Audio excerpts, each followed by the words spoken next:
Assalamualaikum warahmatullahi wabarakatuh. Di video kali ini saya akan menjelaskan mengenai analisis faktor-faktor yang mempengaruhi kepatuhan wajib pajak orang pribadi di Indonesia. Nah, sebelumnya perkenalkan, nama saya Muhammad Zaifullah dengan NIM 2403010204558, dan untuk dosen pengampunya sendiri yaitu Bapak Abdurrahman SE MAK, dan jurusan saya yaitu akuntansi di Universitas Siber Asia. Nah, baik, kita langsung untuk menjelaskannya, di mana di sini kita masuk ke bab 1 yaitu latar belakang dan rumusan masalah.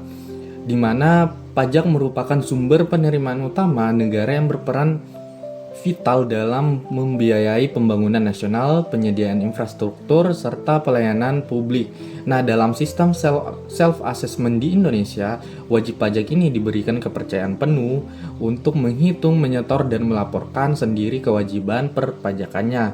Nah, sehingga kepatuhan wajib pajak orang pribadi atau WPOP ini menjadi faktor penentu utama dalam keberhasilan penerimaan negara. Nah, hal yang mendasari atau yang melatar belakangi masalah dalam kajian ini itu adalah karena masih ditemukannya adanya kesenjangan nyata antara jumlah wajib pajak yang terdaftar dengan realisasi pelaporan SPT. Nah, misalnya atau seperti yang tercatat yaitu 10,65 juta SPT pada awal April 2026, dan permasalahan ini dipicu oleh rendahnya kesadaran dan terbatasnya pemahaman aturan perpajakan serta tantangan adaptasi terhadap digitalisasi administrasi perpajakan seperti Cortex System yang menuntut analisis mendalam mengenai faktor-faktor penentu kepatuhan wajib pajak orang pribadi di Indonesia. Nah, selanjutnya di sini ada rumusan masalah. Yang pertama itu, apa yang dimaksud dengan kepatuhan wajib pajak orang pribadi dalam sistem perpajakan Indonesia? Yang kedua, faktor apa sih yang mempengaruhi kepatuhan wajib pajak orang pribadi dalam memenuhi kewajibannya? Yang ketiga itu, bagaimana upaya yang dilakukan pemerintah untuk meningkatkan kepatuhan wajib pajak orang pribadi di Indonesia? Baik, kita lanjut. Di sini kita masuk ke bab 2 di mana ada konsep atau pengertian dan fungsi pajak. Yaitu yang pertama itu ada definisi pajak menurut Undang-Undang Nomor 28 Tahun 2007, yaitu di mana kontribusi wajib kepada negara yang terutang oleh orang pribadi atau badan yang bersifat memaksa berdasarkan undang-undang tanpa imbalan langsung dan digunakan untuk kemakmuran rakyat. Nah, ada unsur utama pajak yaitu menurut Mardiasmo tahun 2019, di mana yang pertama itu adanya kontribusi wajib masyarakat kepada negara. Yang kedua, dipungut berdasarkan undang-undang. Yang ketiga, bersifat memaksa secara hukum.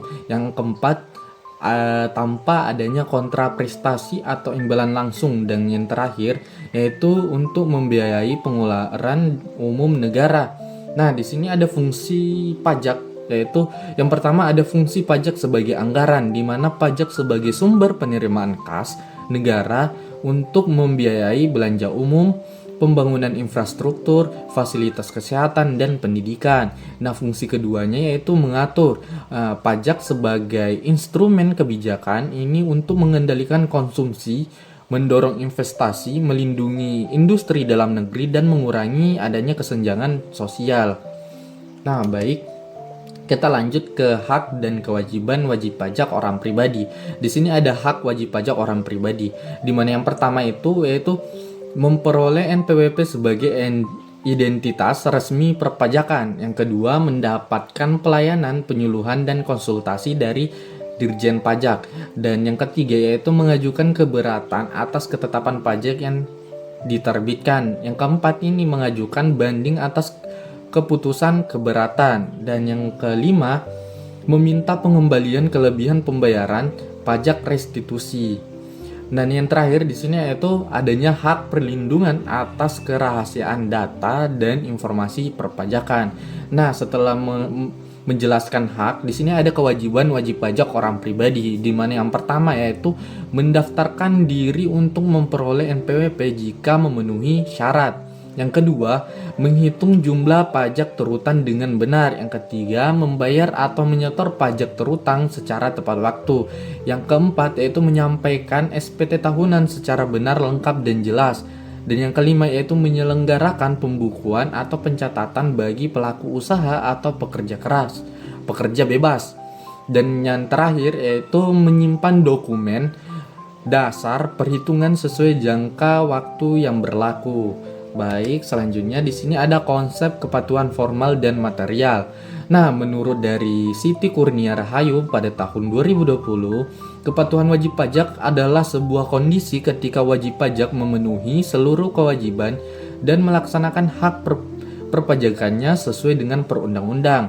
Nah, di sini ada kepatuhan formal, di mana yaitu adalah pemenuhan kewajiban perpajakan yang bersifat administrasi dan prosedural sesuai dengan jadwal waktu yang ada dalam undang-undang. Adapun indikator utamanya yaitu di mana pertama mendaftar NPWP secara tepat waktu, yang kedua menyampaikan SPT tahunan atau sebelum jatuh tempo, yang ketiga yaitu menyetor pajak terutang secara tepat waktu, dan yang terakhir yaitu melengkapi dokumen administratif perpajakan. Nah, selanjutnya ada kepatuhan material, di mana yaitu pemenuhan substansi, isi dan kejujuran perhitungan pajak sesuai kondisi yang sebenarnya tanpa adanya manipulasi. Nah, indikator utamanya di sini yaitu yang pertama, menghitung pajak terutang secara benar dan konsisten. Yang kedua, melaporkan seluruh penghasilan secara transparan. Yang ketiga yaitu membayar pajak sesuai jumlah yang sebenarnya terutang. Dan yang terakhir yaitu tidak melakukan penyembunyian objek pajak. Baik, kita lanjut. Di sini ada teori kepatuhan perpajakan, di mana ada beberapa teori. Yaitu yang pertama ada Theory of Planned Behavior atau TPB. Nah, dikembangkan oleh Isaac Azen pada tahun 1991, di mana ini adalah sebuah perilaku yang dipengaruhi oleh niat yang dibentuk oleh 3 faktor. Yang pertama ada attitude atau sikap, yaitu penilaian positif atau negatif wajib pajak terhadap kewajiban perpajakan. Yang kedua ada norma subjektif, yaitu di mana pengaruh dan tekanan dari lingkungan sosial, keluarga ataupun rekan kerja. Dan yang ketiga di sini ada persepsi kontrol penuh, yaitu kemudahan atau kemampuan wajib pajak, misalnya adanya keberadaan e-filing dan pengetahuan pajak. Teori selanjutnya di sini ada teori atribusi atau attribution theory. Teori ini itu dikembangkan oleh Fritz Heider di mana pada tahun 1958 yang menjelaskan bahwa penyebab perilaku dari faktor internal dan eksternal. Baik, di sini ada faktor internalnya yaitu di mana kesadaran pajak, pengetahuan perpajakan, moral dan motivasi diri. Nah, sedangkan di faktor eksternal yaitu adanya sanksi pajak, kualitas pelayanan fiskas, sosialisasi, kebijakan, dan kemudahan teknologi. Baik, kita lanjut ke bab 3 di mana adanya realisasi pelaporan SPT di Indonesia. Nah, dari data resmi DJP tahun 2025-2026 yaitu data per 11 April 2025 tercatat 13.008.448 SPT tahunan yang masuk, yaitu naik sekitar 3,26%, terdiri dari 12,63 juta WPOP dan 380.000 WP badan yang mayoritas via e-filing dan e-form. Dan untuk data per 21 April 2026 itu tercatat 11.579.824 SPT tahunan untuk tahun pajak 2025. Nah, terdiri dari 9,94 juta WPOP karyawan dan 1,24 juta WPOP non karyawan. Baik, kita lanjut ke tantangan utama kepatuhan pajak. Di sini ada beberapa tantangannya, di mana yang pertama itu rendahnya kesadaran, karena sebagian masyarakat itu masih menganggap pajak sebagai beban ketimbang kontribusi pembangunan yang memicu penundaan pelaporan SPT. Dan yang kedua di sini ada kompleksitas aturan, di mana terbatasnya pemahaman akan mekanisme perhitungan dan regulasi yang dinamis yang menyebabkan ketidakpatuhan secara tidak disengaja. Dan yang ketiga di sini ada adaptasi Cortex System. Nah, dari lebih dari 17 juta akun Cortex yang sudah terdaftar pada tahun 2026, Akan tetapi masih terdapat adanya kesenjangan jumlah pelaporan aktif akibat penyesuaian sistem yang baru. Kita lanjut ke analisis faktor internal wajib pajak. Nah, yang pertama di sini yaitu pertama kesadaran wajib pajak, di mana pemahaman bahwa uang pajak digunakan untuk kesejahteraan publik itu mampu menciptakan dorongan membayar pajak secara sukarela. Karena menurut dari hasil penelitian Dinianti pada tahun 2023, kesadaran wajib pajak dan motivasi membayar pajak itu sangat berpengaruh positif dan sangat signifikan terhadap kepatuhan wajib pajak orang pribadi.